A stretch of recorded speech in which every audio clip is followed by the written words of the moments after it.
Hello and welcome. I'm Geraldine Wilkins, the Living Water Quilter, and welcome to Quilt Conversations live here on Amazon and live on YouTube.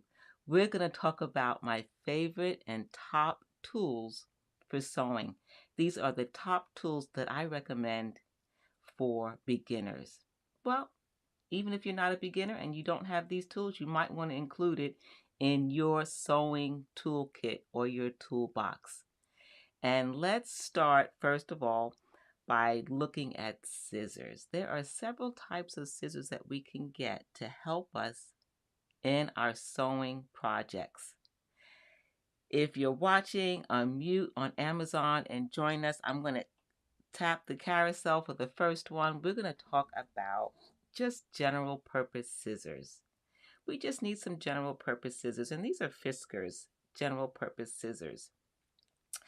I like to have some that I can just use to cut various things in my sewing room, not for fabric, general purpose. They're kind of all around scissors. And I like them. I've had these for years. They are fantastic for cutting anything like paper, for instance. No problem cutting paper or other things that you might have to use scissors for. General purpose scissors. They are good for all kinds of things. I'm right-handed, so these are for right hands. Let's take a closer look with the overhead camera. Let's get a closer look. All right, here we go. So, right hand and general purpose. You want to keep them sharpened, of course, and you can take them to your local sharpening place, or you can sharpen them yourself. Have you thought about sharpening your own scissors? There is a tool that you can get to sharpen your own scissors. I like to have a general pair of scissors that I can use for almost anything. Very easy to cut. I actually sharpened these a little bit beforehand. But you can see that very little effort to cut. I just cut that very quickly and easily with these Fiskars general purpose scissors. Now I want to show you the tool that I use to sharpen the scissors. There's nothing like a pair of dull scissors. Do you want scissors that are dull, that make your sewing projects frustrating because you can't cut the paper pattern with a good pair of scissors? Or your scissors that are good have a little bit of use and they're a little dull, you want to sharpen them? How about this sharpener? This sharpener by Fiskars. Again, I like to get tools that are going to last me for a long time. Hello, Wilda, my good friend on Amazon, on YouTube. Thank you for joining me. I'm so glad you're here. Do you have a sharpener? How do you sharpen your scissors? This is so easy to use. It's self-contained. It just requires your hands and a pair of scissors. I'm going to highlight this in the carousel for those that are on Amazon. Thank you for watching. Unmute and say hello. It's so easy to sharpen scissors. You see these two gaps right here? There's these two gaps. That's for both of these blades to go through. Let's go to the overhead camera to see how that works.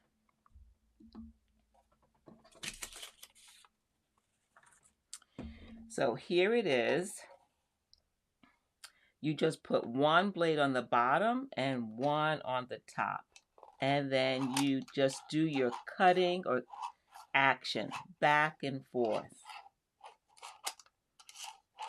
That's it. That's all you have to do. Back and forth, and you are sharpening the scissors. Does that look hard? I bet it doesn't. It looks really easy. Yes, that's it. You just go back and forth and you sharpen the scissors. Just that easy. It's not hard to do. It doesn't take up a lot of space. Just back and forth. There's some metal inside the inside that helps to sharpen the scissors. Back and forth.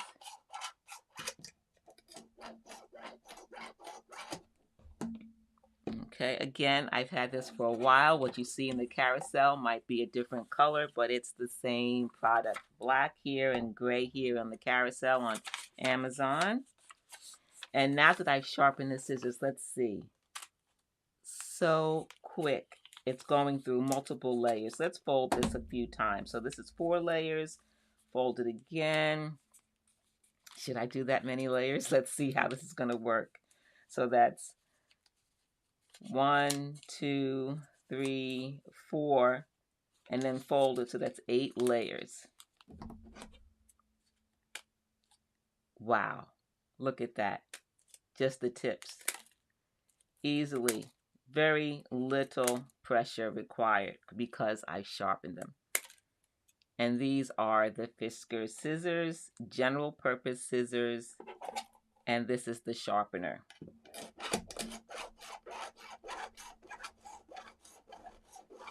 Yes, Wilda, it's right. A simple device and very easy to use.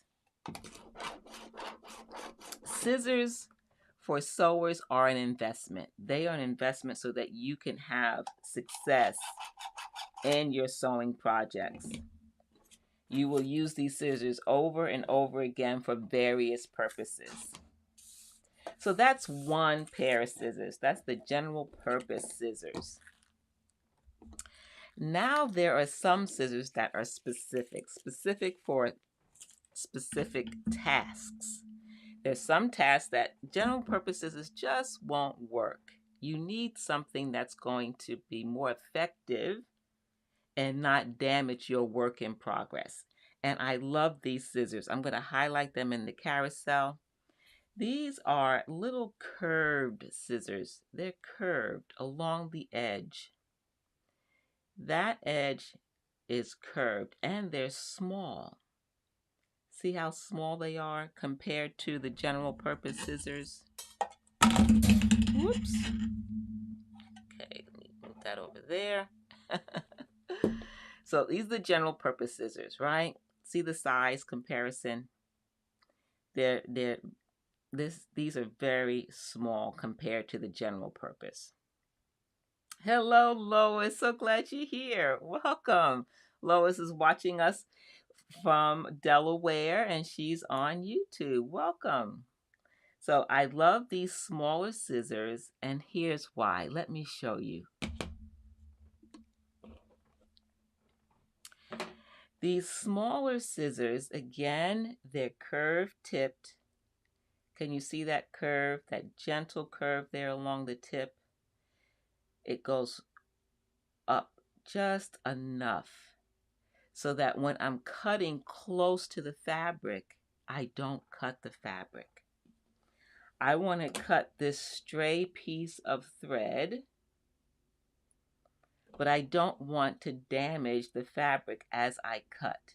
So having that curve helps me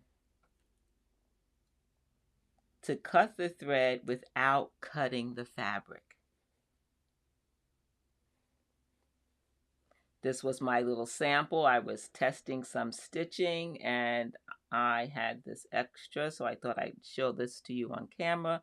Stray thread. I like the curved scissors. They're small enough to get in here and cut just the thread, not the fabric. I love these small scissors. They're just the right thing for this type of task. Task scissors. Do you have task scissors, Wilda or Lois? These small curved ones, I love these curved scissors. Just a nice gentle curve so that you don't cut into your fabric. Again, these are by Fiskars. Put that over there. I'm always looking for a place to put stuff when I'm done, but I just want to show these to you again. Gentle curve. Can you see that curve now? Just want to make sure you can see how gentle that curve is so that it does not come in contact with your fabric, with your project when you want to cut stray threads. So I love that. So now that's 2 pair of scissors you've seen. Now, what about general purpose scissors, but that have a little bit more gumption, a little bit more cutting power? I think that's it, cutting power. And that would be these scissors. I'm going to highlight them in the carousel there on Amazon. I see some straight thread. These are titanium scissors. They have a rubber grip, and I love this rubber grip. So when I put my fingers through, I'm holding on tightly because that grip, my fingers won't slip because of that grip. And they are extra sharp, a little bit sturdier than the general purpose in that they are made to cut not just paper, but to also cut cardboard. Let's look at the overhead camera. Closer look. Here is that grip that's right in here. When I put my fingers in here, I have a strong hold onto these scissors. So I like these Fiskars titanium heavy duty scissors. So let's get some paper. And with the general purpose, we did 4 layers, then 8 layers. Let's try a little bit more and see how these work with multiple layers. So that's 8. I think that's 8. Let's see. 1, 2, 3, nope, 4, 5, 6. So that's 6 layers. That's 12 layers right there. Oh, it's cutting through there so easily. Look at that. So that's how it would work, say, for cardboard. I didn't have a piece of cardboard, but I think this many layers can simulate what it's like to cut through a thicker piece of paper like cardboard. I love being able to have very sharp scissors to cut through. So easy, even with the tips. Cutting just the tip. Sometimes we don't need to cut all the way through. We just need the tip, and it needs to be sharp. Easy. I love having a good pair of scissors. Do you have a good pair of scissors? Multiple scissors for different tasks? How do you use scissors in your sewing space? If you're a beginner, get some good scissors. You will have them a long time. Those other scissors that we get that just a few dollars, they're good just for a few weeks, months, maybe few years. I've had these for many years. Investment, good pair of scissors. Now we had scissors for paper, for cutting close to thread, and we've had scissors for cutting cardboard. What about scissors for fabric? Very specific fabric. So Wilda says she doesn't have any curved scissors. These are perfect, Wilda.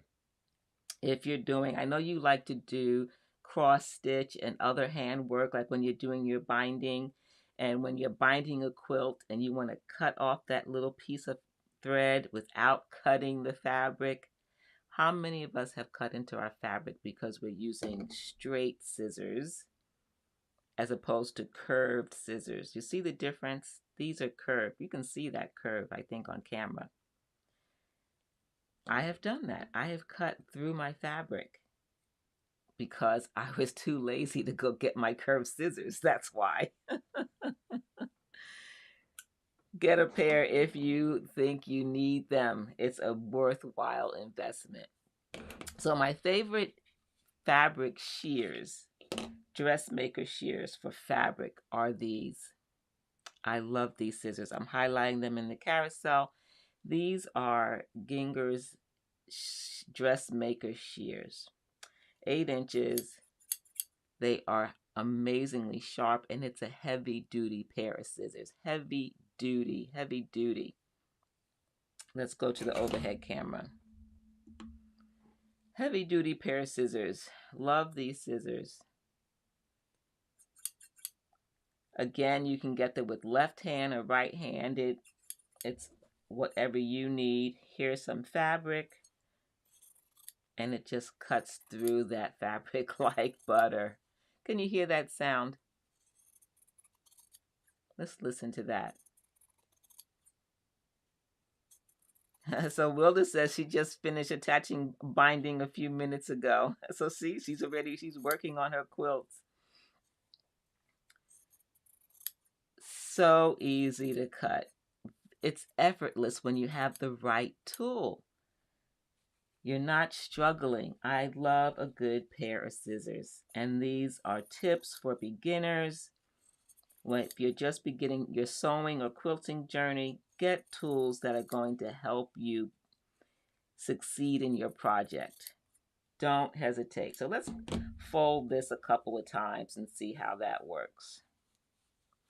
So that's 4 layers. 4 layers. No problem. No problem. I love a good pair of scissors. These are my favorite.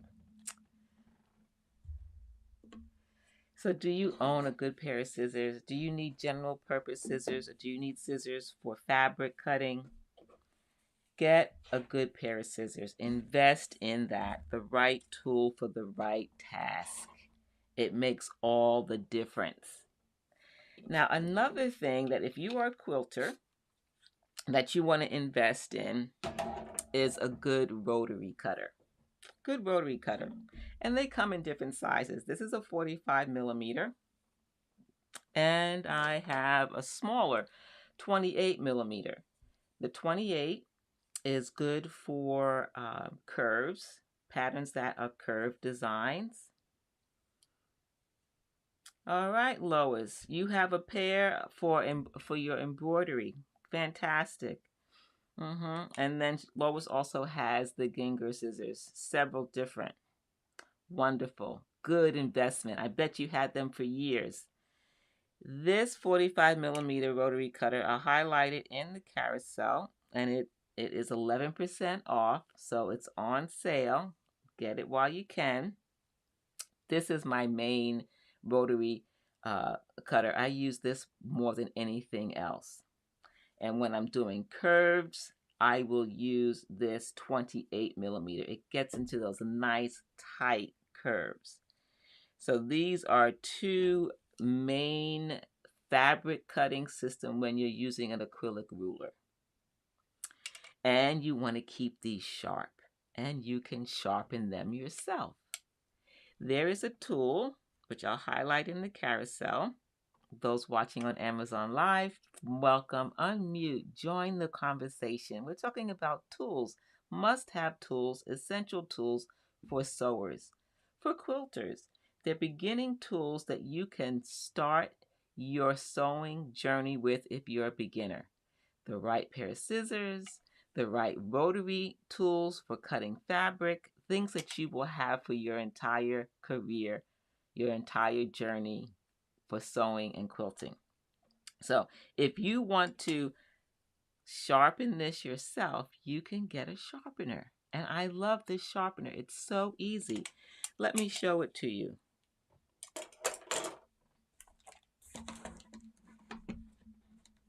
Okay, I have it here in my little box here. It's called a dual rotary blade sharpener. And it comes in 2 parts. It's this part where you insert the blade, and then this part, it has a rough side and then a smooth side for sharpening. Once the blade is attached to this handle, you will, by hand, sharpen the blade. Let's watch a little demo. I'm going to show that to you. It's called a dual rotary blade sharpener. Twist and sharpen. Restore a sharp a razor sharp edge to your rotary cutting blades. They have instructions on the inside, step by step, how to put the blade in between the handles, and there's the two different sides, coarse side and a smooth side. So this fits right inside. Can you see the blade in there? Unscrew this. It screws very easily. And there's the blade.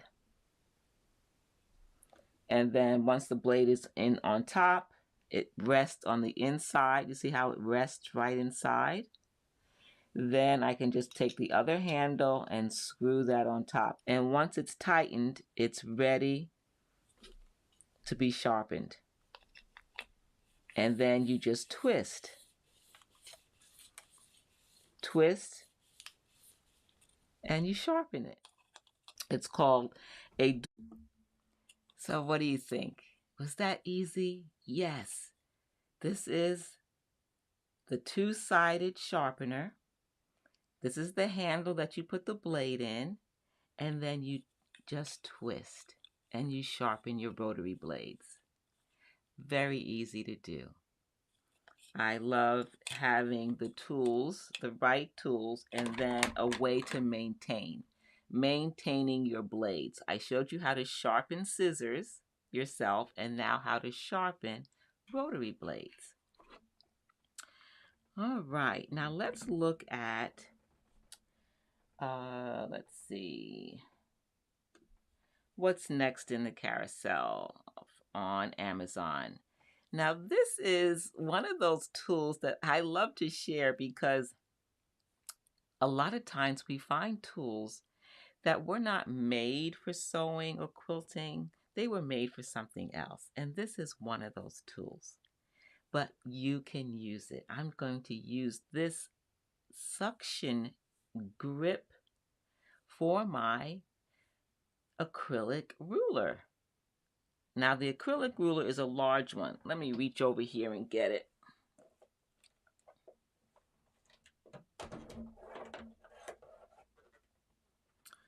Okay, so this is the suction. This is a suction handle that was originally made for and used in bathrooms as a way to have something to hold on to. But because it's suction, it can latch on to almost anything. So I'm going to pull it off of here. Okay, this is my acrylic ruler for cutting fabric. I can put this right on top, apply the suction very easily. Now I can easily move this ruler into position wherever I need it. Have you tried something like that? I love taking tools and finding another purpose for that tool. It makes it so much easier to move the ruler by having this suction. Okay. Let me show you how that works on the overhead camera.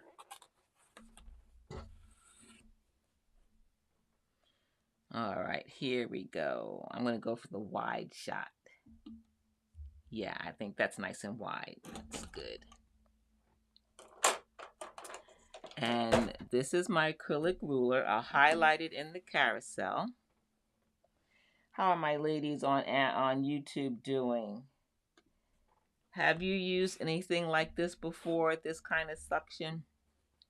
Say I want to trim this, take off this batting. Now, without the suction,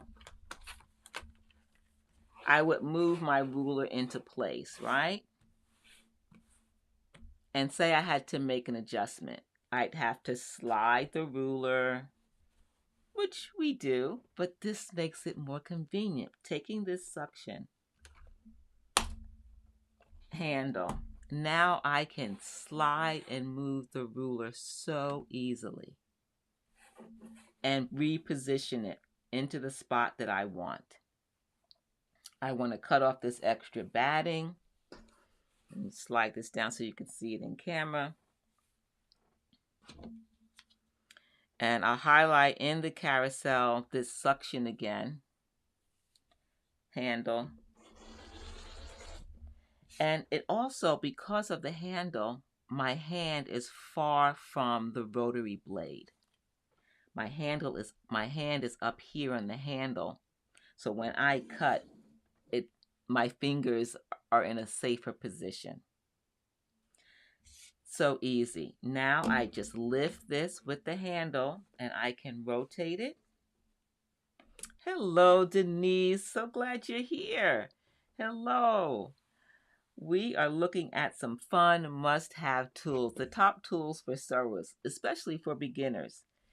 We're looking at this handle, normally used in a bathroom to help us get in and out of the tub if you need assistance. This is something to grip because it has a suction and you can put it anywhere you need to. But I'm using it as a sewing tool to help use with an acrylic ruler. Now I can put that in place. It helps keep my fingers away from the cutting edge, and I can trim that off very easily and then adjust the ruler as needed. I love this suction working with my acrylic ruler. And this ruler, I love this ruler.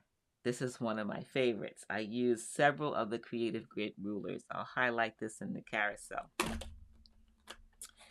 So this is a Creative Grids ruler. It is 1 inches all the way up to 24 and a half. 24 and a half. It's a large ruler. So I like this for cutting yardage.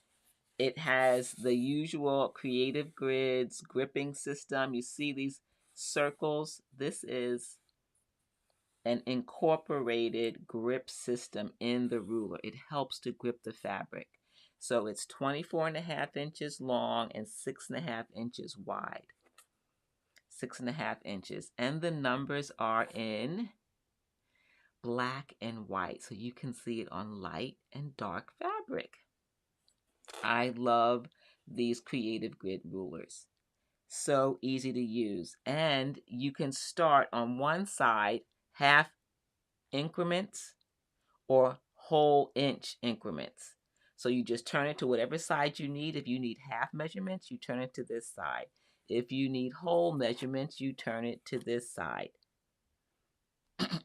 Let's go back to the overhead camera. So you can see the numbers and the lines, black and in white. I love this system. It makes it so easy to see what you're cutting. So Denise, you need one of those. Are you talking about the ruler or are you talking about this fantastic suction? I love this suction handle. This suction handle is fantastic. Once your ruler's in place, you just apply the suction and you're ready to go. I love it. All right. So again, this is another must-have. If you're a quilter and you have to cut fabric and yardage, you need a long ruler like this. And it comes in different widths. 6.5 and 8.5 are the popular sizes. I have both. This one is the 6.5 and the 8.5 is another popular size. It just depends on what kind of work you're going to do for your quilt projects or when you're cutting fabric.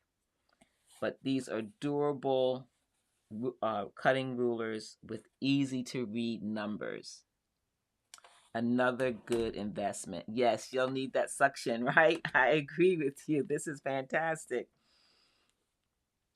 And so you, Wilda, you have the 8.5 inch version of the Creative Grid ruler. Yes.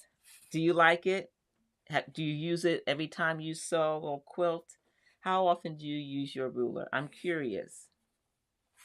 I love mine. Can't live without it.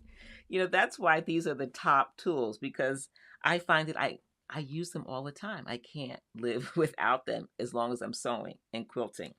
Put it that way. They make my projects easier.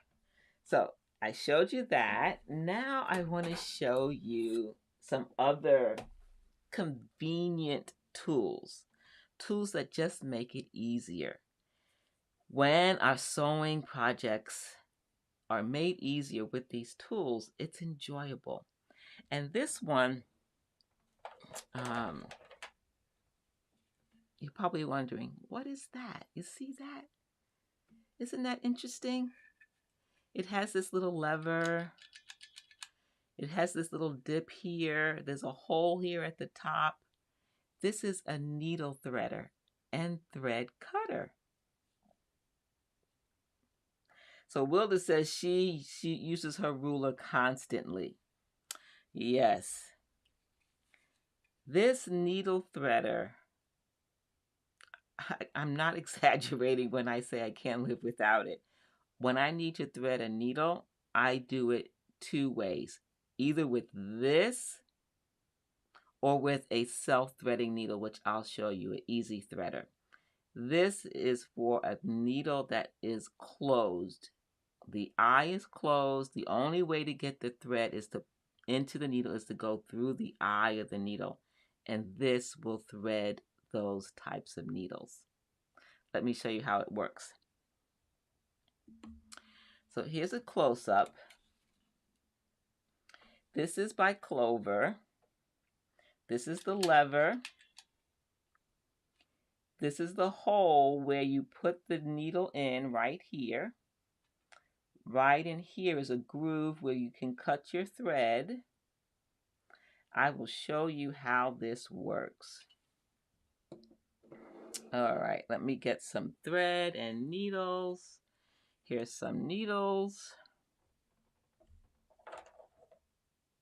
And then here's some thread.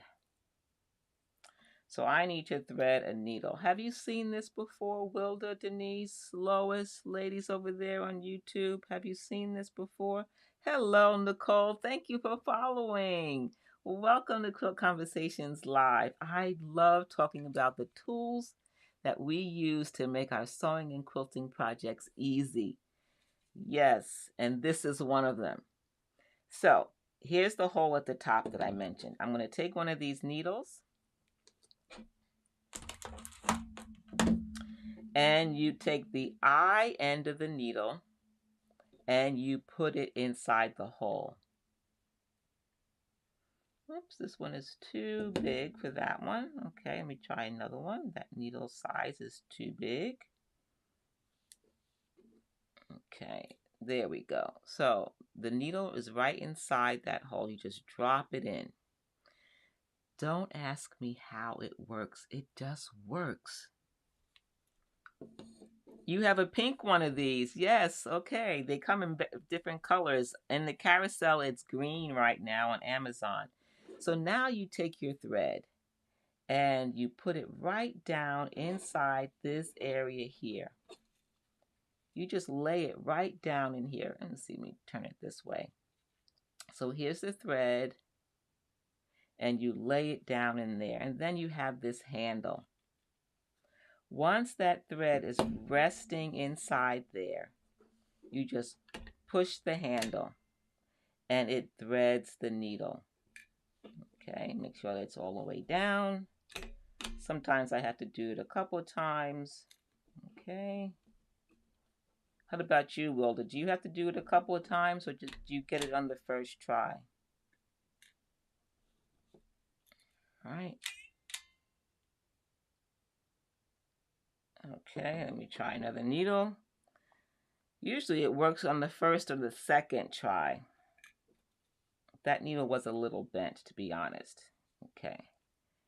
Hey, Kirk, how are you? Thank you for following. So glad you're here. Thank you, thank you. New followers. All right. So this is funny because I use this all the time and now it doesn't want to work. I can't live without it and now it doesn't want to work. I'm so glad my good friend Kirk Nugent is watching on Amazon. Thank you, Kirk, for joining. Thank you for following. I appreciate you. I'm so glad you're able to catch me live and in the middle of a tool that's my favorite that now doesn't want to work. It's so funny. It only happens on camera live, right? I call it a must-have, and it's a favorite tool. And now it doesn't want to work. Okay. Exactly. You can relate, Kirk, right? Okay, so Denise, you have one of these, but you don't use it. And Wilton is having fun on YouTube laughing as well. Anything that can happen will happen live. That is the truth. All right, I'm going to try this one more time. If it doesn't work, I'm going to set it aside. I'm going to set it aside and come back. All right, sometimes that's what you need to do. Just set it aside and go back to it. Have you ever done that? All right, so we'll come back to this. Let me tell you, it does work. Why it's not working now, I can't tell you. So I'm going to set it aside and we'll come back to it. Okay, so next, I said there were two ways I thread a needle, and the second is with an Ezy Threader. Ezy Threader is a needle that has a opening in the back. And I'm going to highlight that in the carousel. I'll show you what that is. Now, I've been sewing and quilting for a little while. I'm not going to tell you how many years. But as a result, some of the tools that I have, the packaging colors have changed. If that says anything to you, that means that I have purchased these tools and they've been a good investment because I've had them a number of years. That's why I love to share these tools. So I'm sharing with you this easy threading set. My package is green and yellow, but it's white on Amazon. It's the same product, just different color. Okay? So these needles have a hole in the back of the eye so that you can thread the needle without having to go through that small little hole. I'm going to go to the overhead camera so you can see what I mean. Okay. So you get different sizes and you just pull out one that's appropriate for the project, which I'll pull out one. And I don't know if you can see this. It's so tiny. But the very back of the needle, there is a tiny opening. Just enough that when you apply pressure to the thread, you can thread the needle. And so I'm going to apply pressure and put it on the edge of that thread. And it will snap in. So now it's threaded. Yay, that worked. So this needle is now threaded. It's ready to go. This needle is threaded and ready to go. Maybe you can't see that. Let me get some dark fabric here so you can see some dark fabric. So there, that's much better. So now it's threaded. I can yank it out. I'll do it again since I didn't have a dark background before. Let me get some scissors here, my general purpose scissors. Okay. So once more. Hey, Kirk, I'm so glad your daughter loves sewing. Aw, how sweet. Hello, I'm so glad you're watching. This is now the Ezy Threader. And the back of the needle has an opening. And I just have to apply pressure of the back of the needle onto the thread. And now the needle is threaded. I love this needle. I use it all the time. It's right by my sewing machine. When I have to do a quick fix, I'm ready now to sew anything I need to sew. It goes right through, no problem. It does not become unthreaded when you are using it. It stays threaded. Okay, easy peasy. Yay, I'm so glad this one worked. So this is one of two ways that I thread needles. This system works for me with the open in the back of the needle for easy threading of needles. Okay. So now we're going to talk about sewing machine needles. Sewing machine needles are important. Again, the right tools for the right job. Do not skimp on good sewing machine needles. And I like two different brands. I like Schmetz needles, which I've just highlighted in the carousel. Another good investment for the beginning sewer is to have good sewing machine needles. And the pack that I highlighted is this box of 100. This box of 100, I'm going to go to the overhead camera. There's a certain size needle that you need for your machine for specific projects. There's general sewing needles, and this is a general sewing needle. It's used with most of the threads that I use, and that is a 80. This is an 80-12 needle. That's the needle size, and the needle system, which you can see here, it shows you what the needle system is. Every machine is based on a needle system. So you have to find out what your machine needle system is and then what size needle you need for the size thread.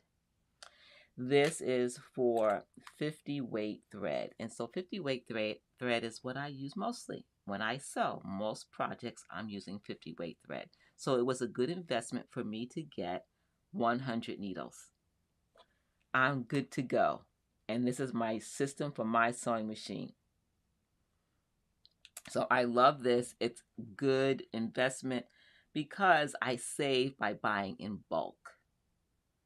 And don't keep your sewing machine needle in project after project. Needles get dull over time. Change out your needle. How often do you ladies on YouTube change out your needle? Denise, Wilda, how about you, Lois? Do you change out your needle after every project, every 2 projects? How often do you change your needle? They get dull, so you need to change them out. Okay, so this is one that I love, Schmetz needles. They come in various sizes according to your thread's weight. And then the next one, I love these needles. These are Topstitch needles. Of course, that's another conversation about the type of needles. So there's needle systems based on your sewing machine. There's the needle size based on the thread weight. Thread comes in different weights. Then there's also a type of needle, and this is a Topstitch needle, and that has to do with the eye. The eyes of needles are different, and the tips of needles are different. They're sharp tips. There are rounded tips to go through fibers that are soft, that you want to spread the fibers so the needle can go through those fibers rather than cutting the fibers. So there's different types. I love these needles by Superior Threads, these Topstitch needles for the specific task that I do with quilting. When I quilt, free motion quilt, different designs, I love these Topstitch needles. And Topstitch needles have a long, elongated eye. The needle eye is long, and that's why I love these needles. So I always keep my favorite sizes together. Okay, so Lois says she doesn't have a regular way to change her needles. It's first thing is to check the stitch quality. Okay. All right. And so Denise says that she usually changes her needle after every project. That's a good practice, Denise.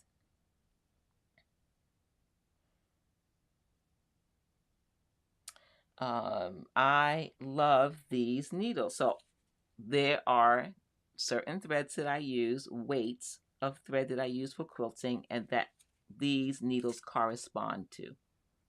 So I have 3 different weights that I use, and so these needles work with those thread weights. So I highlighted them in the carousel. Now, of course, there's the 80-12 that goes with my 50 weight thread. That's your general quilting thread. It's not too thick.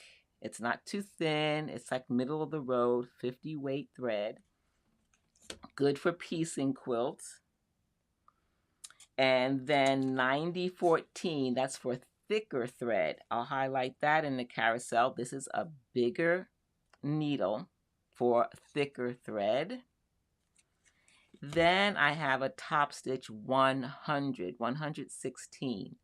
That's for very thick thread and for thicker fabric. There's another thing that you have to consider is the type of fabric. So there's the needle size according to the thread weight and the type of fabric you're using.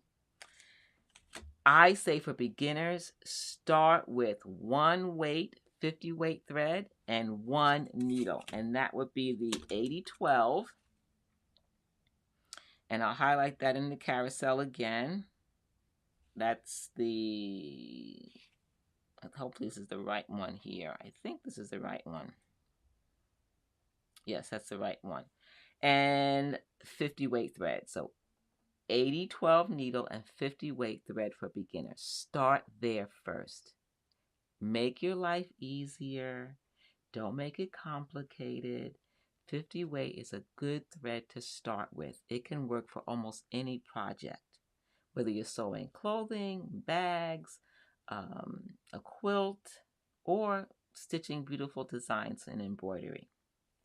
Start with 1 and then move to the next size and test that. See how you like it. Different types of threads and needles also happen to do with your own preference. What threads do you ladies like over there on YouTube and ladies watching on Amazon? Do you prefer heavier weight thread or lightweight thread? Let me highlight for you some of the threads that I use for general sewing and quilting. Hey, there goes Rochelle. So glad you're here. So I'm highlighting Aurifil thread. Aurifil thread comes in 2 sizes. There's this large cone size, a cotton thread, and then here's a smaller size. And both of these are cotton thread and they're 50 weight. 50 weight thread. Good place to start. I just highlighted it in the carousel, the larger spool, but you can also start with a smaller spool. So Rochelle says since she has a million projects, she cleans her machines once and then changes her needle after the 1st and 15th of the month. So she does it. That's a good routine. On the 1st and the 15th of the month, she cleans her machine, changes her needles. It makes it easier for her to remember. That's a good system. I like having that kind of plan in your sewing, that you know 1st and the 15th you change your needle, you clean your machine. You have to take care of your equipment. That's the other thing that's important. So I love these 2 threads. I use those, but I also like another brand, and it's by Superior Threads, the same company that makes these needles. They have a great polyester thread, and it's called So Fine. So Fine is a strong thread that is great for sewing and quilting. And again, this is a 50 weight thread, and you're going to use that 80-12 needle. Remember, keeping it simple, 80-12, 50 weight thread. And please, ladies, don't skimp on good quality thread. Why spend those hours of making something only to use thread that's not going to hold up, not going to withstand washing and general use? You don't want it falling apart after the first wash because you didn't use good thread. So I like and I recommend Superior Threads, So Fine, Aurifil Thread, and there are others out there. the whole thing is you need to test for yourself. Buy a smaller spool of a thread you want to test and sew with it. See how it works. See how your machine responds to it. See how it works with the needles that you use for that specific project, fabric, needle type. Test, test, test. So I love those. Now, we're going to move on. We've looked at scissors. We've looked at needles. We've looked at thread. These are all important things for the beginning sewer or quilter, to have good quality thread and needles and scissors. Next, let's look at a tool that can help us in our pinning of fabric. I'm going to highlight it in the carousel. Sometimes when we are sewing two pieces of fabric together, we need something to hold it together. So here's one piece of fabric, and then here's another piece, and we want to sew these together. And in quilting, we always say put them right sides together.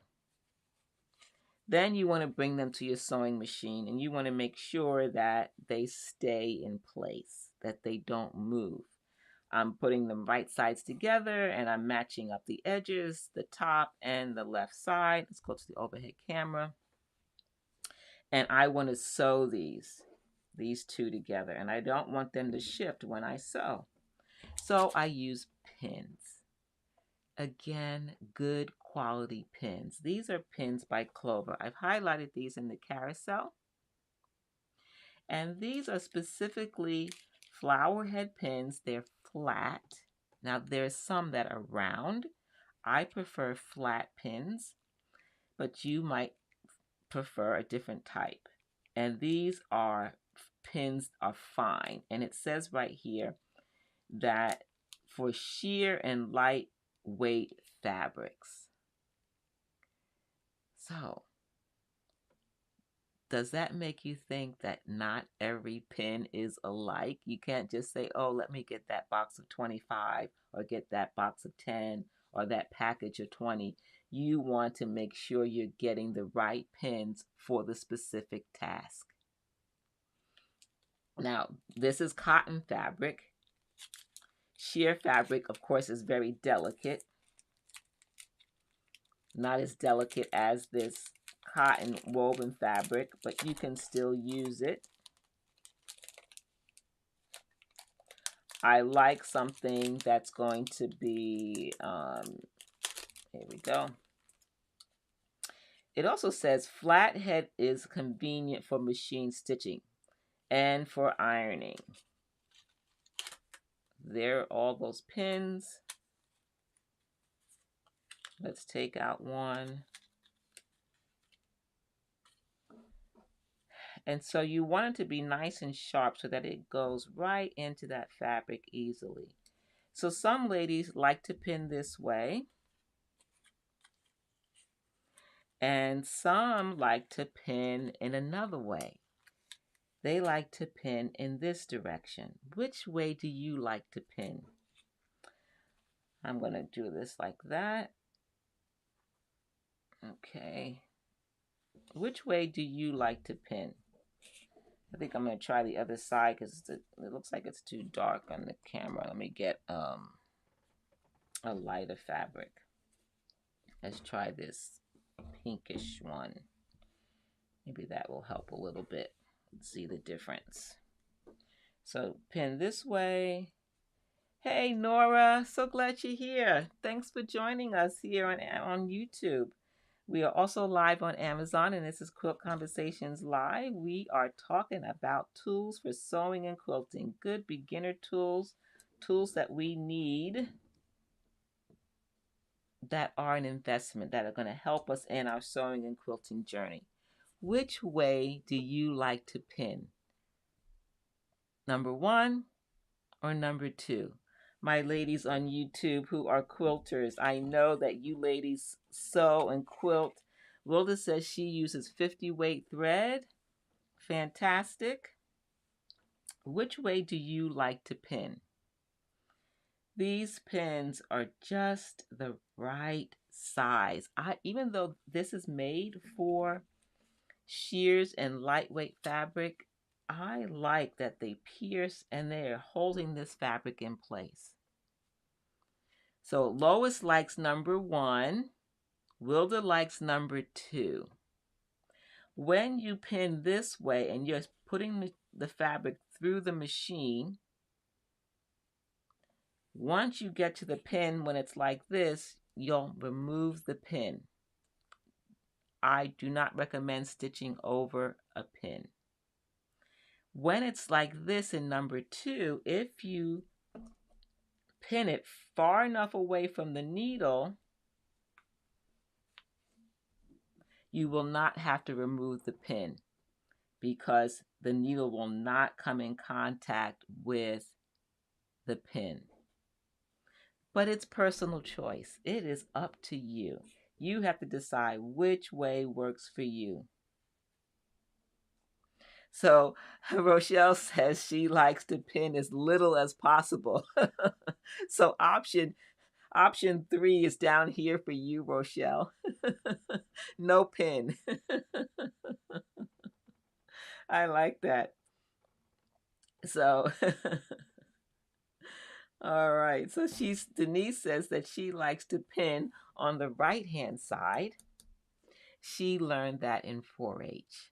She was taught that in home ec to pin on this side. Either way, you want the right pin. You want good quality pins that you can use over and over again that are going to help you get the job done, right? I love having the right tools for the task. I can't say that enough. Okay, another must-have for your sewing space. Okay, raise your hand. How many times have you sewn the seam incorrectly and you had to go get that seam ripper? Did you say never? Did I hear that right? Did you say never? Come on now. I know you have had to use a seam ripper at least once, 5 times, 10 times. Okay. This is a deluxe seam ripper. Why is this a deluxe seam ripper? Let me get this fabric over here. It has some attributes on it that make it a deluxe seam ripper. I just highlighted in the carousel for those who are watching. It has this nice protective cover. Let's go to the overhead camera. So here it is. This is the deluxe seam ripper. It has the cap. Because it's sharp, you want to protect your hands. It's sharp.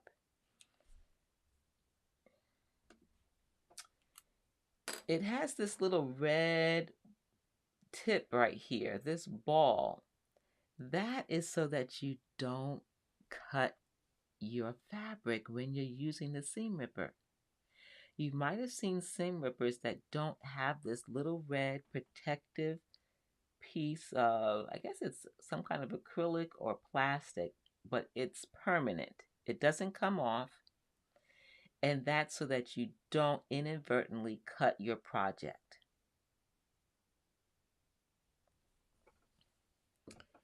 All right.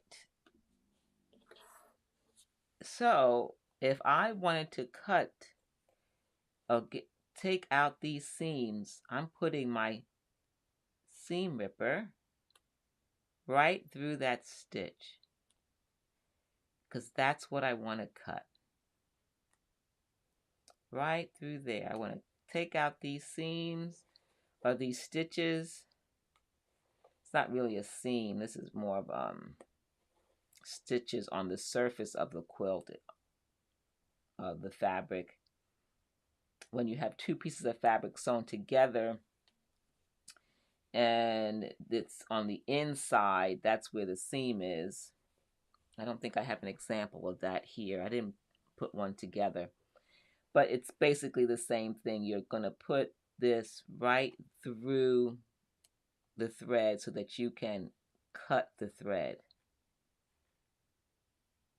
And by having this red tip here, you're going to protect your fabric from being cut.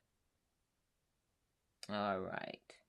So I like this as a must-have, a good seam ripper and a protective cap.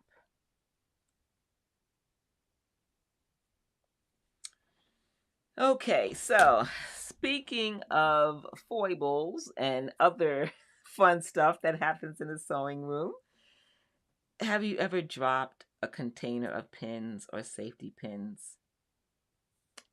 Or even just one pin, one needle, and you're looking on the floor and you're trying to find it and you don't see it. This is what I use. I'm going to highlight it in the carousel. It is a wand, a magnetic wand. Have you used one of these before? It's a magnetic wand. Yes, I love this. Let me show you how this works. I'm going to go to the overhead camera. Let's see, there we go. That's my magnetic wand. And it's another one of those things. Eventually, you're going to use the seam ripper. Eventually, you're going to drop your pins or your pens, right? How many have done that? Hello, Mary. I just see you there. Sorry I missed you earlier. How are you doing? You said that you liked number 1 for pinning. Sorry I missed your vote earlier. But yeah, that happens, right? It's all over the floor, and you can pick these up one by one, and then when you do that, right, what happens? You're going to get stuck with one of these pins eventually. It's going to pierce your finger. Yeah, you can do that, right? Trying to be careful not to get stuck. You're taking them up one at a time. Or you can take this magic wand, which is I call it a magic wand. It's really a doweling magnet. It's a wand because all you have to do is that. That's it. That's it. So which option do you want? And then you just slide them right off, right into the container. So this is option 1. Put them in by hand. This is option 1. Or option 2. Which one do you prefer? Option 2, right? Makes it so much easier. Hello, R. Pauling. Thank you for following on Amazon.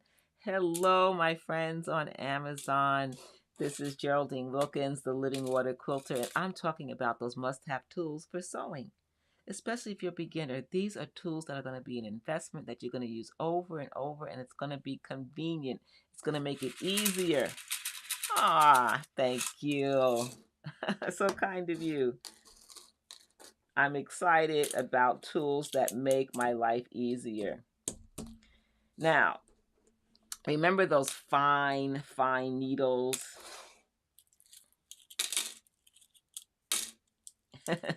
So Lois says, as you sew, you shall rip, referring to the seam ripper. Yes, that's true. What about when we drop one of these fine needles? These very small needles. Just one.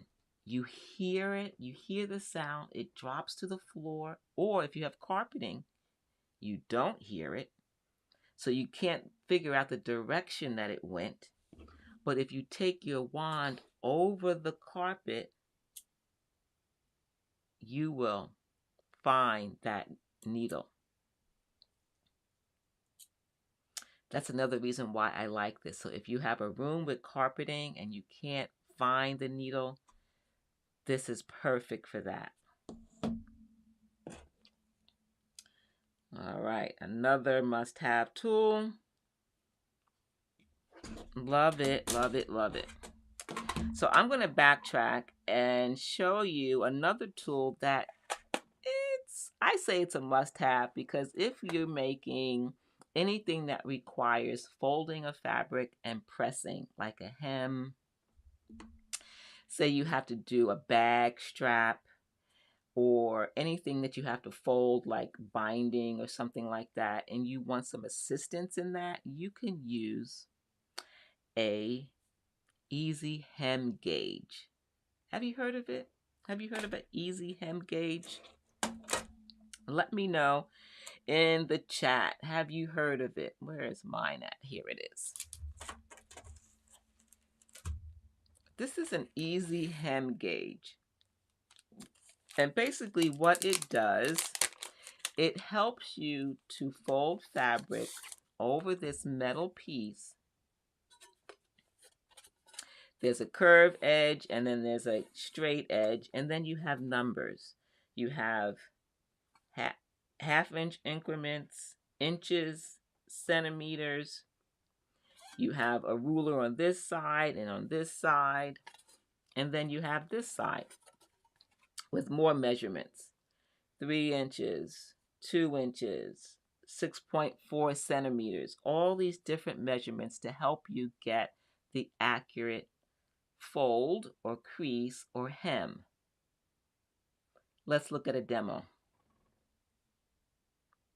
And I will talk you through this. So here's a little demo. You can see there's the different sizes.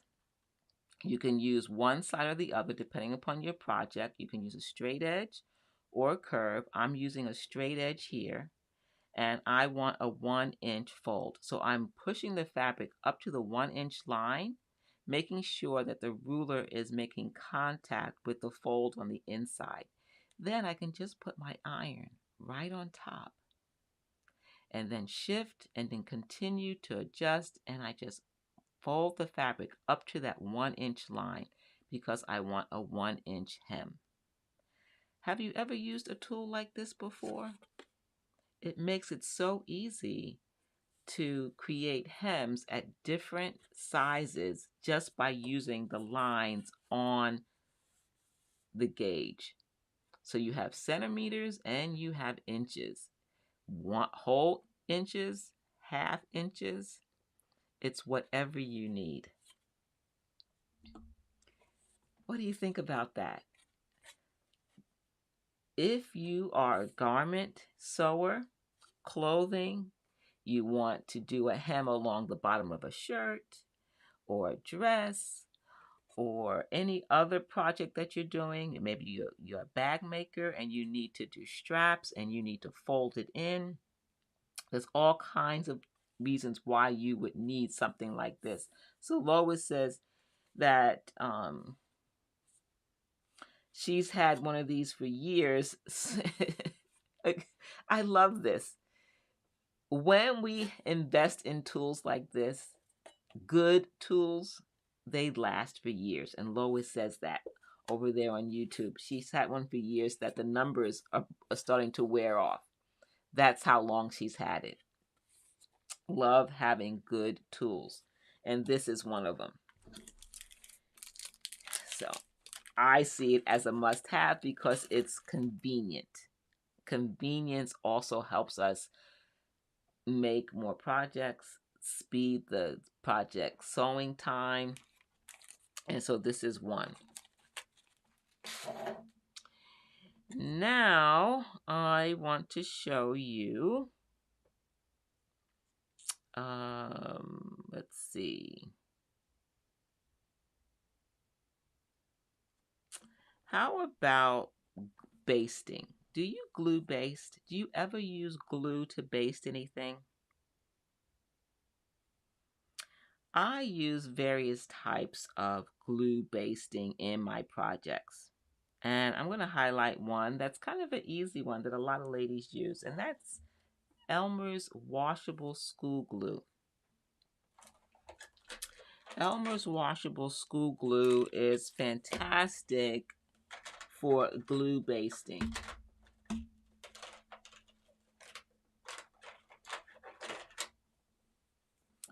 And I like these wands, these little wands here. You can get 3 in a pack. Let me see. Where's my other one? Here we go.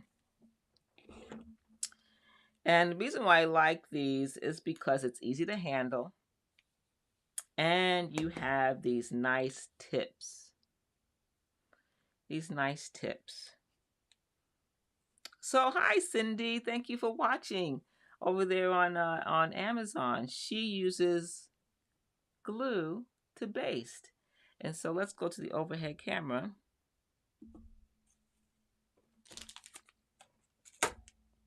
So this is Elmer's washable school glue. It has this nice little tip here. I love this tip because you don't need a lot. I am guilty. Don't say anything, Wilda. Wilda over there on YouTube, of using too much glue when I first started. But now I know better. I use just a little. And by having this tip, all I need to do is do one little dot. One dot. One little dot. I don't need a lot, just a little bit. If it's a seam, like a curved seam, and I don't want it to shift while sewing, instead of pins, you can glue baste. Or if you're doing applique, you can glue baste. Then I will just take my fabric, put them right sides together, line them up, and now I can apply heat if I need it, and that way it won't shift when you use the washable school glue. It works best if you apply a hot, dry iron and they are glued together. Now, the operative word is washable. It's washable, so that once this is sewn and then washed, it washes out, but it keeps it in place. So Elaine, hello Elaine, she loves to use glue for glue basting. She loves it. Fantastic. I love it too. Oh, you use it for binding your quilts. I do too, Cindy. Cindy on Amazon. I always glue baste my binding so that when I'm stitching it through the machine, there is no shifting of that binding. It's in place. So now I would stitch and I'm good to go. So this is one method, using Elmer's glue. Cindy says, yes, it stays in place when we do our binding. Yes. Now, there are other types. You can use something called Roxanne's glue basting. It's a dip and dab. This is an extra large, and it's an applicator. Now, you can tell it's still in the package. I haven't tried it yet. I haven't opened it. We're going to do that together. Let's go to the overhead camera. I like to give you options because there are different techniques and different tools, and you find the one or product that works best for you.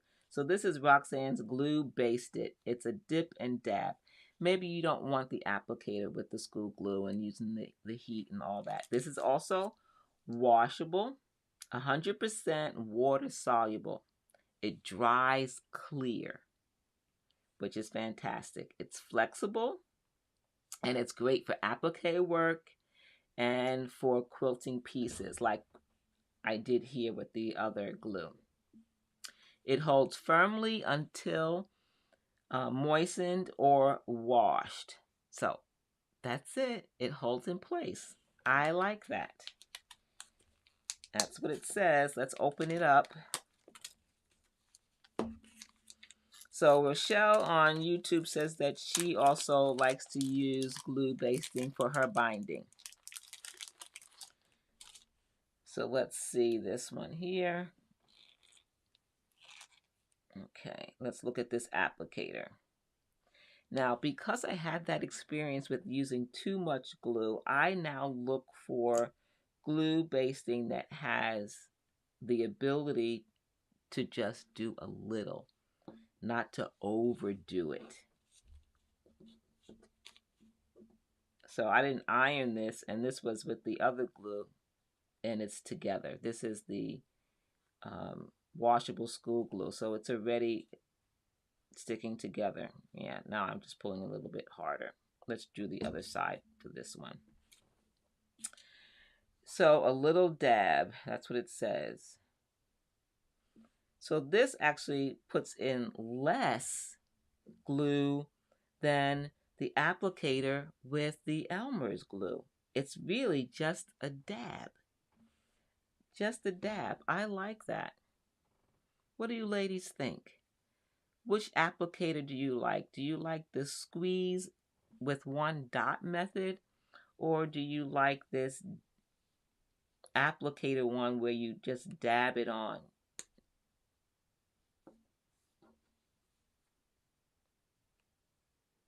So I'm just dabbing on a little bit. It's not too much. Let's see. I'm just putting on a little. You can barely see it probably on camera. Let's see. So you can see that glue is right there. And then, let me put this back in here so I don't get anything on my... I'm going to put this on top and let's see how that holds together. We saw that the Elmer's washable glue held together. I didn't use a hot iron, which I normally do when I use it with binding. And it held together. Within a few minutes, it was dry. I didn't use a whole lot, so it dried faster. And this one, I just did little dabs. Let's see how that dries and holds together. So this, I like this applicator. What do you ladies think? Do you like the applicator kind, this one?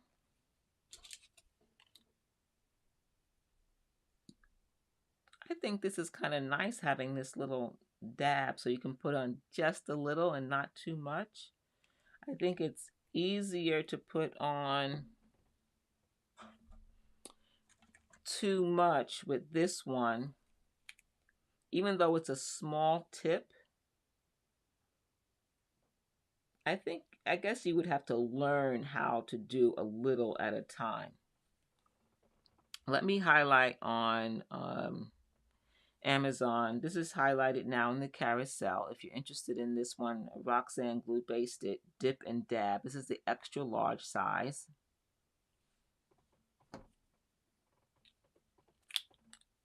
Oops. Okay. Don't know my own strength there. So, okay, so that was on for 1 or 2 minutes. I didn't count. Let's see. Yeah, that's long enough to go and take it to the machine and sew it, right? I think that's pretty good. And those were just small little dabs. Now, I pulled a little bit too hard there, but I'd say yes. I think I like this one. I like the little dab applicator. This is Roxanne's glue basted dip and dab. This is the extra large and it has this nice little applicator. And you just lightly dab on just enough glue to hold your fabric in place. And you saw me do it right here on camera, and I just put a little dab along the edge and it's holding together long enough to take it to the sewing machine and sew whatever seam allowance I need. All right, so I like that one. So now you've seen 2 different types that are liquid based, the Elmer's school glue and the Roxanne's. Different applicators, but liquid based. They both dried relatively fast, and I didn't use a lot in both applications. If you use too much, it's not going to dry fast. It's going to take longer to dry, right? Another option is to use a stick, a glue stick that's not liquid.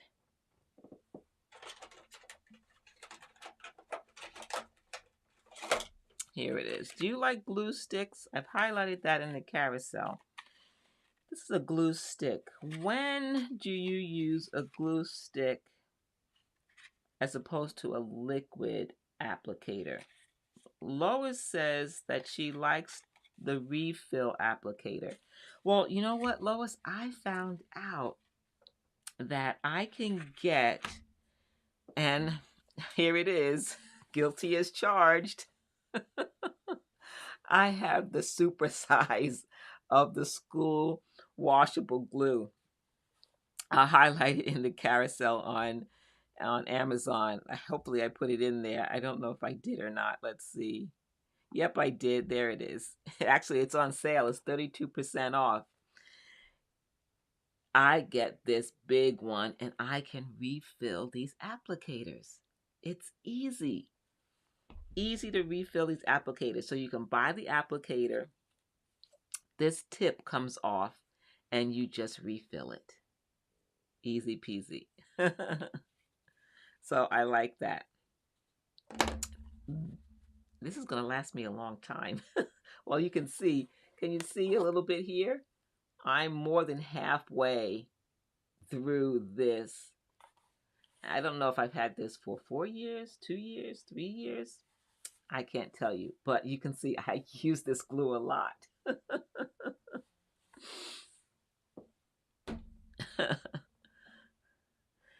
So Rochelle says that she uses the Elmer's glue stick, yes, for her binding. So you like to use this one, Rochelle? Okay.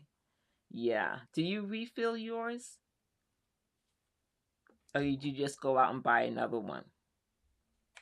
All right, now we're looking at the glue stick. Who uses a glue stick? This is a fabric glue stick, and it's for temporary basting and positioning. Same thing that we're using with the liquid. This is, instead, it's a solid glue. Let's open this together.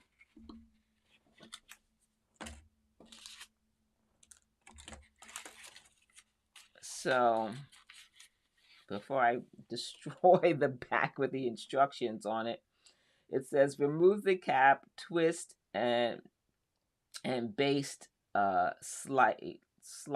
Rub the stick over the area to be glued. After using, twist the cap back on. Allow to dry before stitching, which is a good point for both of these. You don't want to get glue all over your needles, so allow it to dry. So with the Elmer's glue, when I'm using it, I use it with the iron, and that dries it very quickly.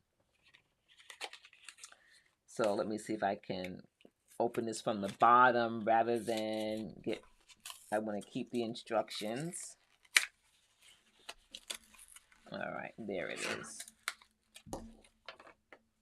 So this is the fabric glue stick. Again, water soluble. All of these glues for glue basting are water soluble. And we twist that, and there is our glue. You just turn this to increase the amount of glue coming out of the stick. And of course, you don't need that much, so I'm going to pull it back. Okay. Let's use this fabric again. Well, maybe I'll try another one. That way we have some fresh fabric. I'll try these. And where's my pink? All right, so here's two, and we want to glue these together, glue baste them together using a stick. So let me know, what's your preference? Do you like using a stick? Now I find it a little bit challenging to see where I'm putting this. With the dab and the Elmer's applicator, in this case, I'm glue basting to sew this with a 1/4 inch seam.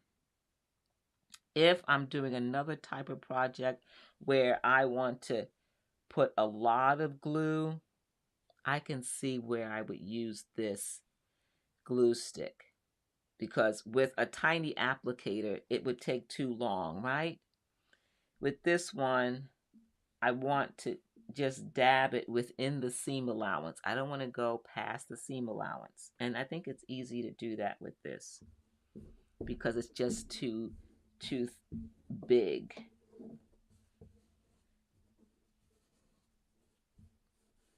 So the instruction says to let it dry first. What do you ladies think? I don't know if I would use this for glue basting when I'm stitching for a quilt. I might use it for some other larger application. But you can see I have one. I own it. I purchased it because there are occasions when I need a larger piece of, a larger applicator. That's what I should say, a larger applicator. So glue basting with 3 different methods. When you are putting together your toolbox for sewing and quilting, there are certain things that you're going to use over and over again. And just from the ladies on YouTube, a lot of them are saying, yes, I glue baste. I glue baste for applique. I glue baste for binding, glue basting. And so there's multiple ways in which we can do that with liquid, with a solid, and then there's different applicator types. Find the one that works for you for the specific task that you are doing in your sewing and quilting. So this one should be, I think, about dry now. No, it's not long enough. So I would have to wait a little bit longer for this to dry for it to be able to sew. Because if I went past the seam allowance, or if I was not concerned about that, you don't want to stitch in the wet glue. Don't want to do that. Okay, so I hope that's been helpful to look at these different ways that you can glue baste. All right, we talked about that. And then, hello, thank you, Cindy, for following. I'm so glad you're enjoying this session. Now, we are going to look at one of the most important things. Can I say most important? Well, I know that you need it. I need it. Iron. What iron do you use? I'm sure many of us who have been sewing for a while have been using all kinds of irons. And we need dry irons. We need irons that give us steam, that have different options for steam levels, different heat levels. I use an Oliso iron, and I'm going to highlight that in the carousel. I want to share with you a little demo to show you how this iron works. Here we go. So it has a cup so that you can put water in it, but this is an iTouch Oliso. It's an Oliso Pro. And this one has several options. Like what I'm showing with the iTouch, you can have it on or off. Now it's off. And when it's off, I can stand the iron up. When it's on, that means when I touch the handle, the iron will raise off of the fabric. Did you see that? And then when I touch it, it will lower. I remove my hand and the iron raises off of the fabric. When I touch it, the iron lowers. So now I can add water. The cup comes with it. There is a water level. Notice every time I touch the iron, it is lowering so that I can press. Then there are different water settings. Right now, that's to produce steam. Can you see that steam coming out of that iron? Then the other side will spray water where I need it. You can see the water coming out. Ah, that's on your wish list. Yes, you like this iron, huh, Cindy? I've had it for a number of years. I think maybe 4 years. You can tell because some of the decals have been worn off because I use it almost, I don't know, every day, several times a week. Then there's the front knob where you can do the different settings. And there they have a little indicator. When it goes red, it's off. When it's green, that means it's on. But if the green is flashing, that means it's warming up to the appropriate temperature that you set on the handle. Once the green is solid, it has reached the appropriate temperature. See how that goes up and down. What kind of iron do you have? So Denise says she has an Oliso, the regular one and the mini. So you like Oliso irons. Awesome. This was my first Oliso iron. A friend recommended it to me. I love the iTouch. I use that feature now all the time, where as soon as I touch it, the iron will lower and I can begin pressing. Did you notice that in the back of the iron, it has a, matter of fact, I have it right here. The back of the iron has this cord that has this swivel. So no matter which direction you iron, the cord is not going to get wound up. And the cord is 12 feet long. Nice and long, nice long cord. I love this long cord. I love that I can use this swivel so that when I'm ironing, the cord is not getting in the way. I love this swivel part. Nice long cord. Awesome features with this Oliso Pro. This iTouch iron. I love this iron. So, what do you think about this iron? This is definitely pro level, right? Nice long cord. The iTouch system, so that when I touch this, the iron lowers to the fabric and I can begin pressing. When I release, when I remove my hand, the iron raises off of the fabric. You saw that in the video. Good investment. A good iron is important. I love my Oliso iron. Okay. I need a quick drink. I've been talking for a long time.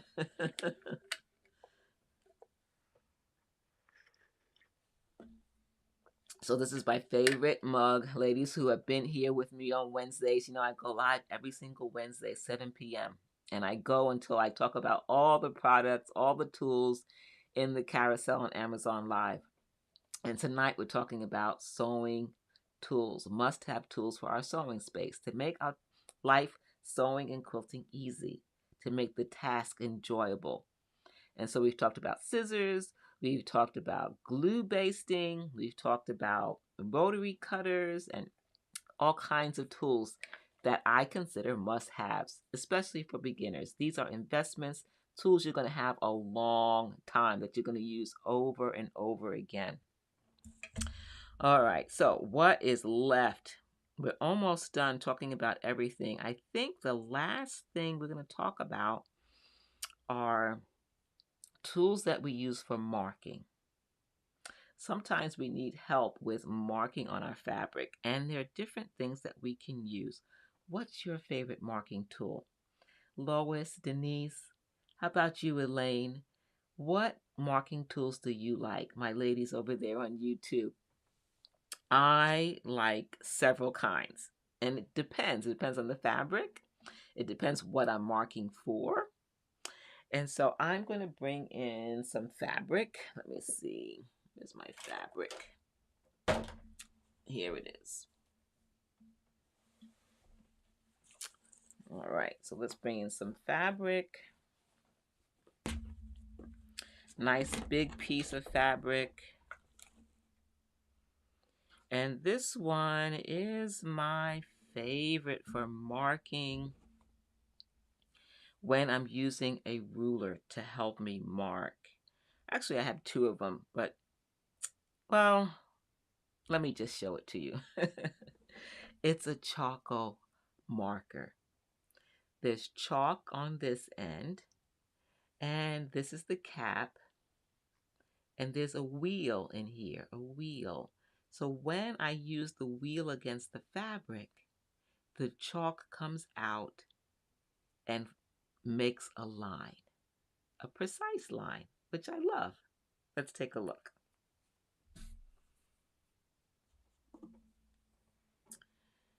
Where's my ruler? I didn't bring my smaller ruler. I guess I'll just use my large one.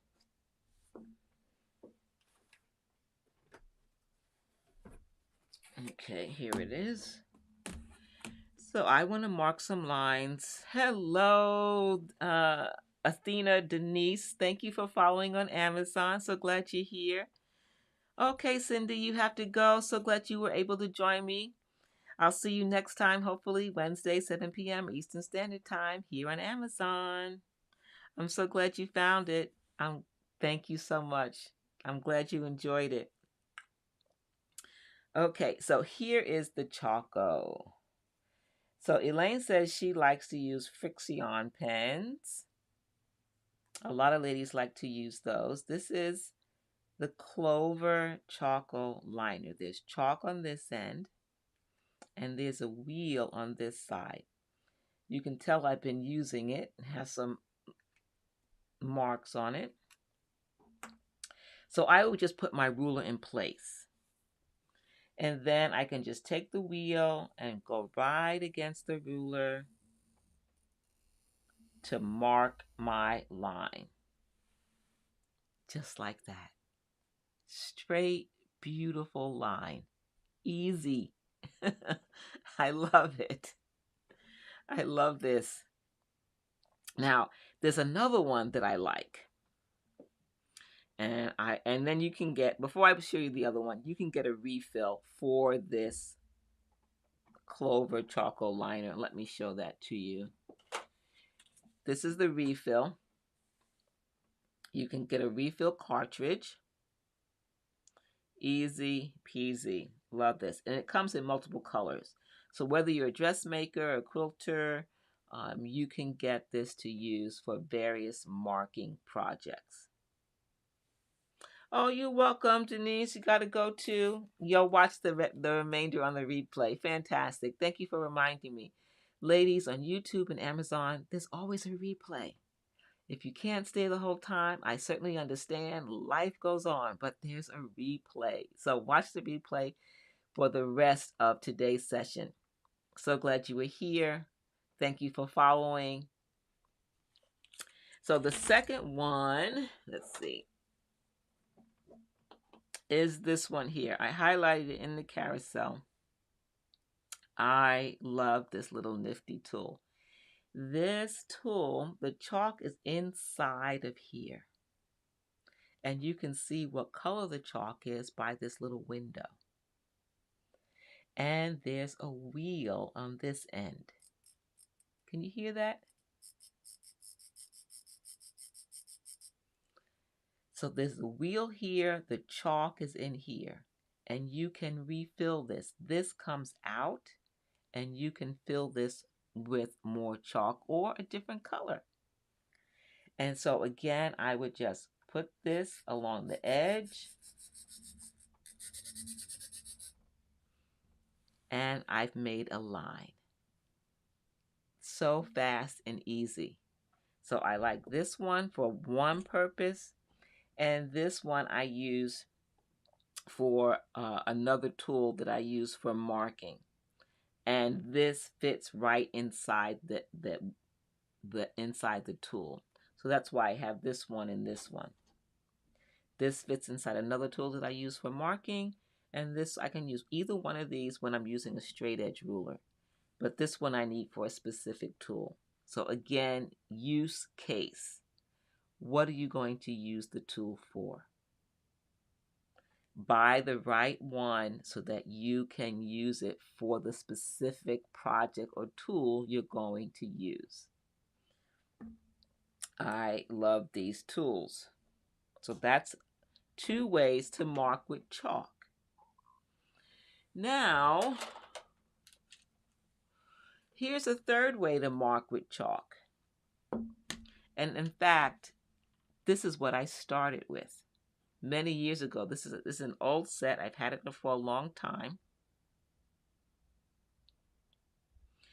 And I like this one because you can change the tip.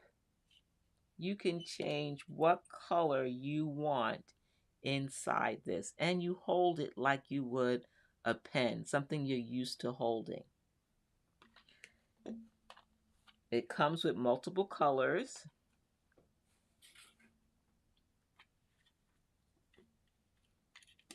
And so you can see I've used some of the colors. There's white on the bottom. Here's some of the colors that I've used. And so basically you would take out, because why would you need additional colors? Because sometimes you can't see, maybe all the time, you can't see white on white. And you need another color so that you can mark white fabric or a light colored fabric. So you just push this to open up the grip. Those little arms. Let's see, let me show that to you. You push this and those arms go out, and they open when they go out so that you can put the chalk in. So I'm pressing that, and now I can put that chalk in and it grips, and I can mark the fabric. You can see a little bit of that red color on this blue. And you want to test, maybe the yellow would work better. Let me use this small piece of yellow. Will it take that small piece? I think it will.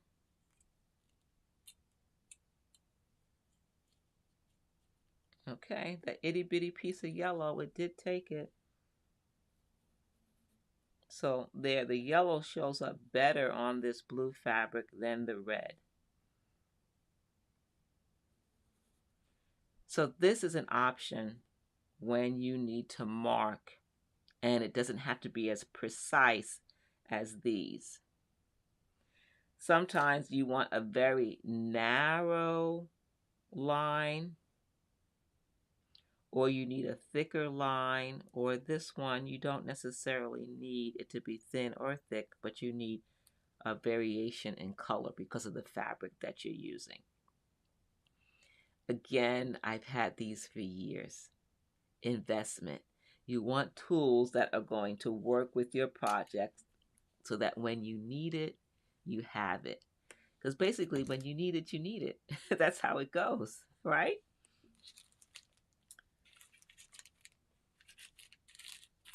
And this can be used for multiple types of sewing, whether you're garment sewing, craft sewing, home decor, quilting, all kinds of sewing projects you can use these marking tools for.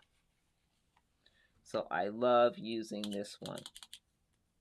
So you can see it retracts when there's no chalk in it. Let me put one piece of chalk in there. And for the most part, we're more than likely going to use the white more often than any other color. That's why I think it comes with more white than any of the other colors. Okay, it's ready. It's good to go. So that's 3 different... I showed you 3 different ways that you can use chalk. Chalk in powder form with these 2 applicators for very clean, straight lines. And then this is chalk with a pencil application as opposed to a powder. Again, good tools to have in your sewing space.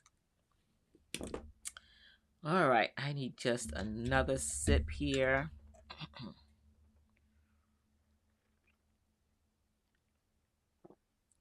Okay. Let me know if you have any questions or suggestions of what you might like to see me talk about at the next session. I come live every single Wednesday, 7 p.m. Eastern Standard Time, here on YouTube and streaming live to Amazon. Amazon Live and streaming to YouTube. Thank you to my good friends over there on YouTube who are watching. Elaine, Rochelle, and Lois, Wilda. Thank you for being here tonight. I think I've gone through everything I plan to go through tonight. And wow, this was a marathon session, right? We talked about sewing tools. If you're just joining me, watch the replay.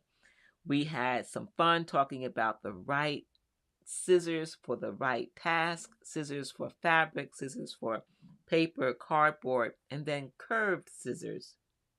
Small curved scissors so that when you cut thread, you don't cut your project. We talked about thread and the right needles. What needles do you use for your sewing machine? Are you using the right needle and thread combination? If you're a beginner, start simple. 80-12 needle, 50 weight thread. I go through that in the beginning. Go check that out. I recommend 2 different thread types. What haven't I shown you? Actually, I want to show you a couple more video demos. I did not show you, and I love these tools because if you're, hey, Wilda, how's it going? I like this for quilting. This is a quilting tool. And when we quilt, we make 1/4-inch seams. Oh, I'm so glad you enjoyed it, Wilda. I'm glad you enjoyed the demos. All right, let me see. I know I put it in here in the carousel. Okay, here it is. It is called the sewing edge. When we make a quilt, we want 1/4-inch seams. But guess what? You can use this sewing edge for any seam allowance that you need because the tape, the sewing edge tape, is reusable, repositionable. And this is what it is. It is this purple tape with this backing. It has glue on the back, and you can put one of these strips onto your sewing machine so that when you feed the fabric, you get a consistent seam allowance. And so I'm going to show you how to apply this to your sewing machine. Let's take a look. So there it is in front of my sewing machine. You get 5 strips. And I've taken 1 strip and I've cut it to size. There are instructions in the package. It tells you that you have to cut part of the packaging to position the paper. And you're going to position it underneath your machine needle. You can see that in the video. I'm positioning it. And you want to make sure it's parallel to your stitch plate and perpendicular. You want to make sure that's all lined up. Then you push that sewing edge tape to the edge of that cardboard. That's why it's important to follow the instructions, but you're going to stick that directly on top of your sewing machine or extension table like I just did there. Now it's positioned so that I can make a 1/4-inch seam. I'm a quilter, and most often I am stitching a 1/4-inch seam. So they give you instructions on the inside on how to get a scant 1/4-inch. You just follow the steps one after another. It tells you to cut the edge of the cardboard, the instructions, 2 places, on the right and on the bottom. Then you position it, that straight line, underneath the needle. And you line up the cardboard to make sure that it's perpendicular and parallel to the sewing machine. Then you bring in that sewing edge tape. It's repositionable. So you put it down, make sure it's butting up the edge of the cardboard. It has to butt up on the edge of the cardboard. And once it's in place, you just rub it a couple of times to make sure that the sewing edge stays in place. Now your fabric butts up against the edge of the tape so that you can make that perfect seam allowance. So what do you think about this? This sewing edge. You can make perfect seam allowance by using a guide so that before the fabric hits the needle, it's in the perfect position. So Wilda says that she uses it when she's piecing the quilt backing fabric because it's a very deep seam. Okay, she uses it. That's fantastic. She knows exactly how she's going to benefit from using this tape, this sewing edge tape. Hey, how are you, Lisa? So glad you're here. Welcome those who are watching on Amazon. I'm talking about sewing and quilting tools that are fantastic.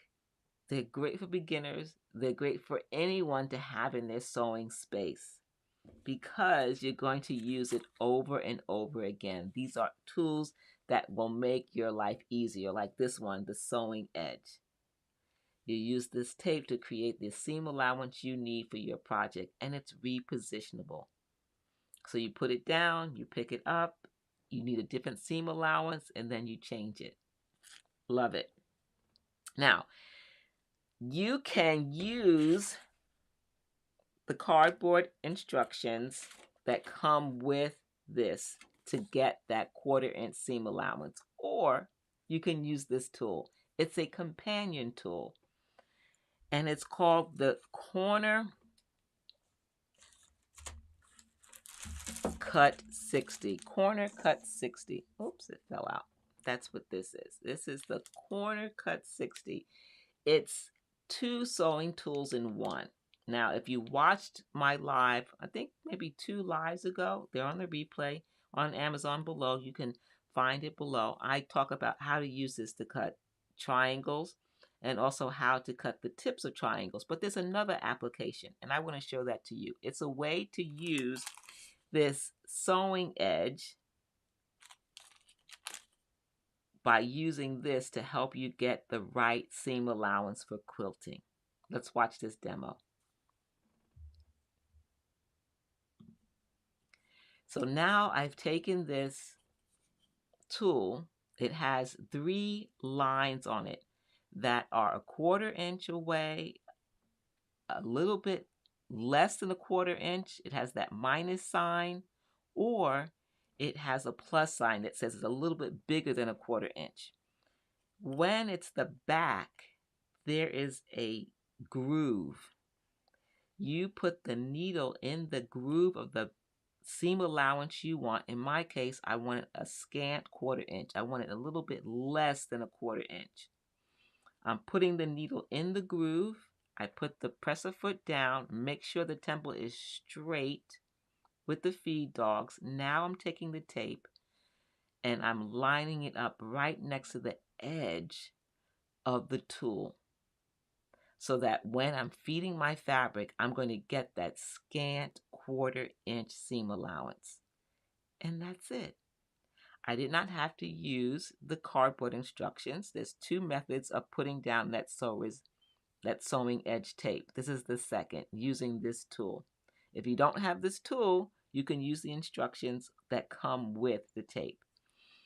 But if you get this tool, there's multiple things you can do with it. You can use it to have 3 different seam allowances for quilting. A 1/4 inch, a little bit less than a 1/4 inch, which is a scant, or a little bit bigger than a 1/4 inch. You decide which one you want. In my demo, I am doing a 1/4 inch. I'm putting the needle in the edge of this 1/4 inch seam allowance. It's etched on the back. You can see that 60 is upside down because I'm using the back of the template.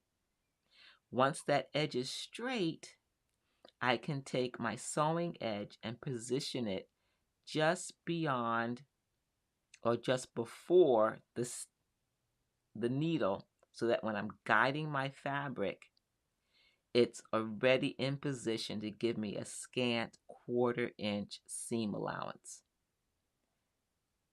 This is specific to quilting. It's going to give you those different 1/4 inch seam allowances. A 1/4 inch exactly, a little bit less than a 1/4 inch, and then a little bit more than a 1/4 inch. Fantastic tool, right? I love it. So this is just another way to use this tool. And it's called the Corner Cut 60 because you can cut the corners off of 60-degree equilateral triangles for easy piecing, or you can use the 1/4 inch guides to create the perfect seam allowance when you use it in conjunction with the sewing edge tape. All right, Lois, take care. I'm so glad you were here. Thanks for being here, Lois, on YouTube. Thank you for those watching on Amazon. I love talking quilting. I love sharing the tools and the techniques that I use to get the results that I get, like the quilt you see behind me, or the quilt over here by my cabinet. I like to share those secrets with you. The right tools matter. The tools are an investment. They are an investment in you because you are going to use the tools and you want to have success in your projects. And I want to help you do that. Get good results with the right tools. Thank you for joining Quilt Conversations Live. If you have any questions, don't hesitate to ask in the chat. Let me know what you would like me to share with you. I love to share the different tools and techniques that help me in my sewing and quilting journey. And this was all about the beginning tools that you can have. Maybe you're not a beginner. Maybe some of these tools were new to you and you've been sewing. Get the tool you need. Get the tools that you need so that you can enjoy sewing, that you can get the results that you want. All right, ladies, I think this is it for tonight. We've had some fun. I think I've gone through everything on the carousel. If I haven't, I will revisit it next week, Wednesday, 7 p.m. Eastern Standard Time. Quilt Conversations Live. I'm Geraldine Wilkins, the Living Water Quilter. Oh, you're welcome, Elaine. You enjoyed the tips. I'll see you next time. Yes, thank you for joining me, Elaine, over there on YouTube. I love my YouTube ladies. I'll see you on date night, Friday, right? We have our Friday night date on YouTube. More quilting conversation. Join the quilt conversation. Be a part of the conversation. Ask a question. Let us know what you like to quilt, what you like to sew. Maybe you're a garment sewer. I don't do a lot of garment sewing. Maybe one day I'll tell you why. I didn't have a very successful outcome with a particular project, but I eventually went to home decor and to quilting. Either way, we all want the right tools. So thanks for joining me, and I will see you next time here on Quilt Conversations. See you next time.